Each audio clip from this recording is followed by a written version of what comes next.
Just staring at the clouds, I got lost in thought while I saw these birds flying up there. And I was wondering, do birds think at all? Like, do they bother about being the widest on earth? Do they care about education or what skill to acquire to stand out among their peers?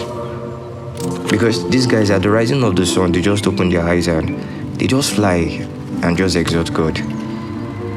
Are these guys in any white collar job, or what do they do to even bring food to their family? I'm sure birds have family.